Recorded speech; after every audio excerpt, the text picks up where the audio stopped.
anytime we turn off a light and give somebody a little bit extra motive to try to break in somewhere, you know, that's not a good, not the best thing in the world. And I realize with the financial situation the city's in, we didn't have much choice. Yeah.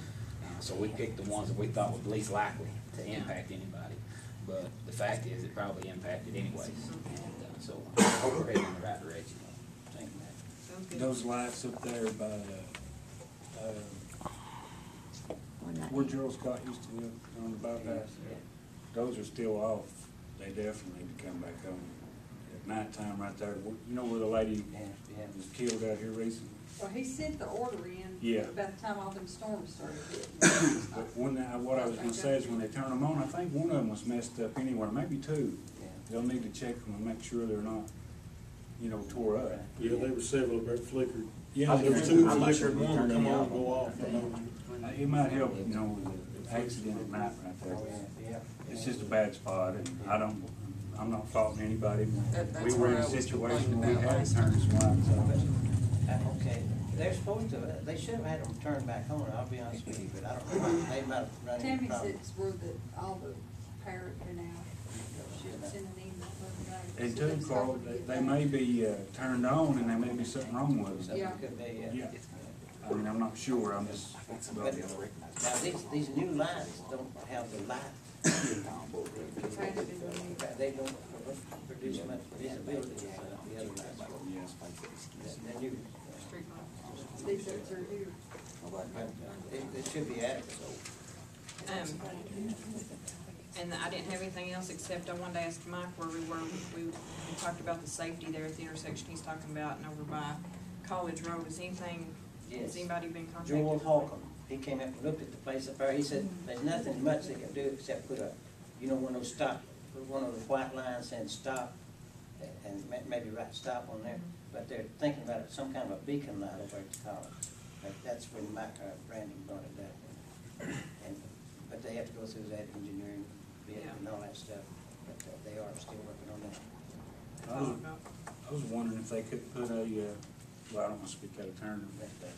Okay, let's see, if Brandon is next. No, Okay, then Charles.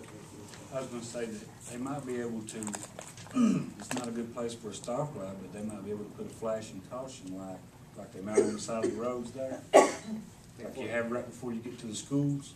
You're talking about up there at the junction of Kennecott Drive and 119? Yeah, just something. We forwarded, we had an accident reconstructionist come in over that fatal, and I went up and helped him for about an hour.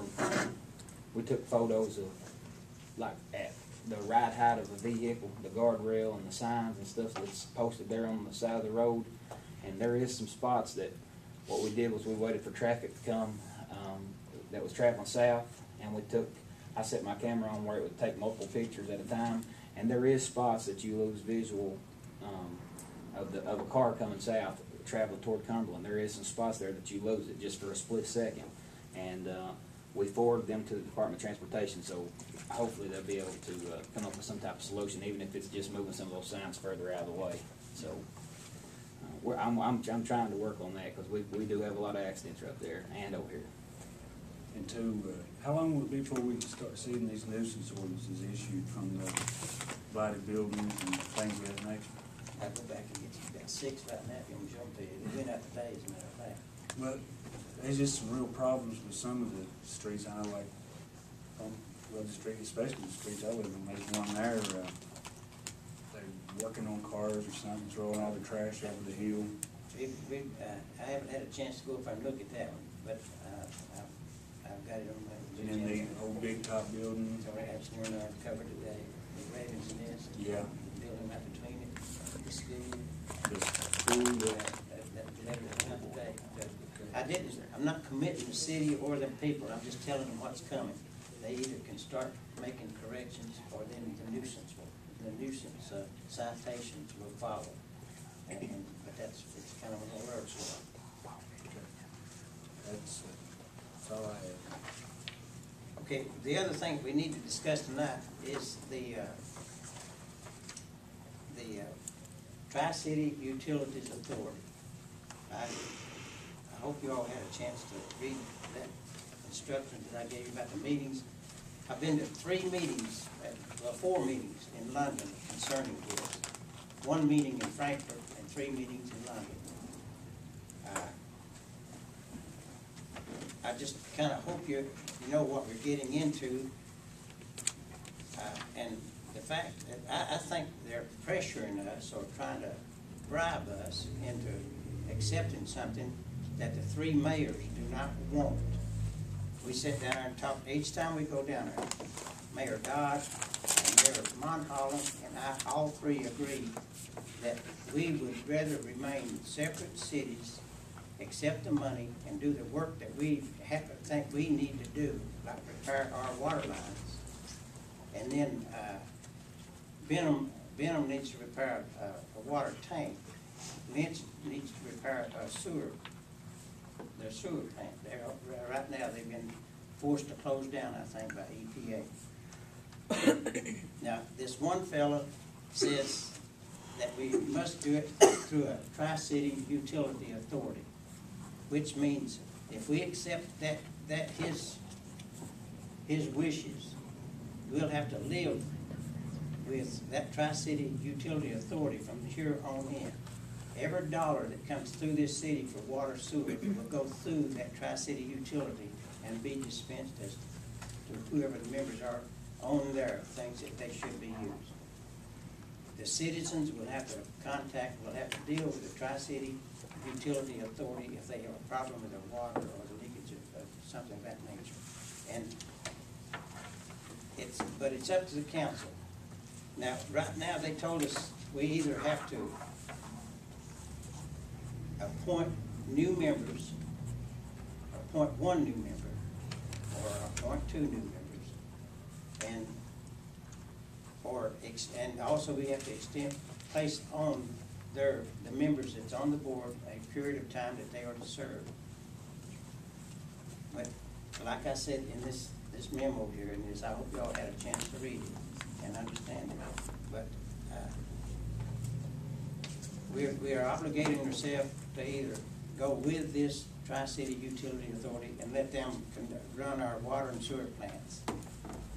And that's not in agreement with what the 3 mayors say, and some of the council members.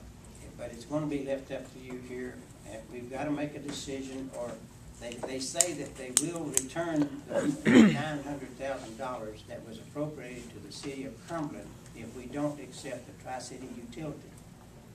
Now, I've talked to attorneys, and I've talked to our engineers, and they're wanting us to hire a different engineering firm other than the firm that's been dealing with the city of Cumberland water and sewer problems for years. And we'll have to hire this other firm. And the attorneys say they cannot keep us from receiving the money that was appropriated to the city of Cumberland, the city of Cumberland Municipal Water Works in 2001. That money was intended for the city of Cumberland, and the only thing that we have to do is make an interconnection with Benham and Lynch, which the 3 mayors say it can be done. All we'd have to do is Cumberland connect to Benham and Benham connect to Lynch. We're requiring pumps and valves of that nature. But now, that's the only stipulation in the contract. And then otherwise the money could be used as a regional concept of water supply. If Cumberland had their water lines fixed, we're already supplying water to Clover Lick and down the river all the way to Tots. And all the cities in here, all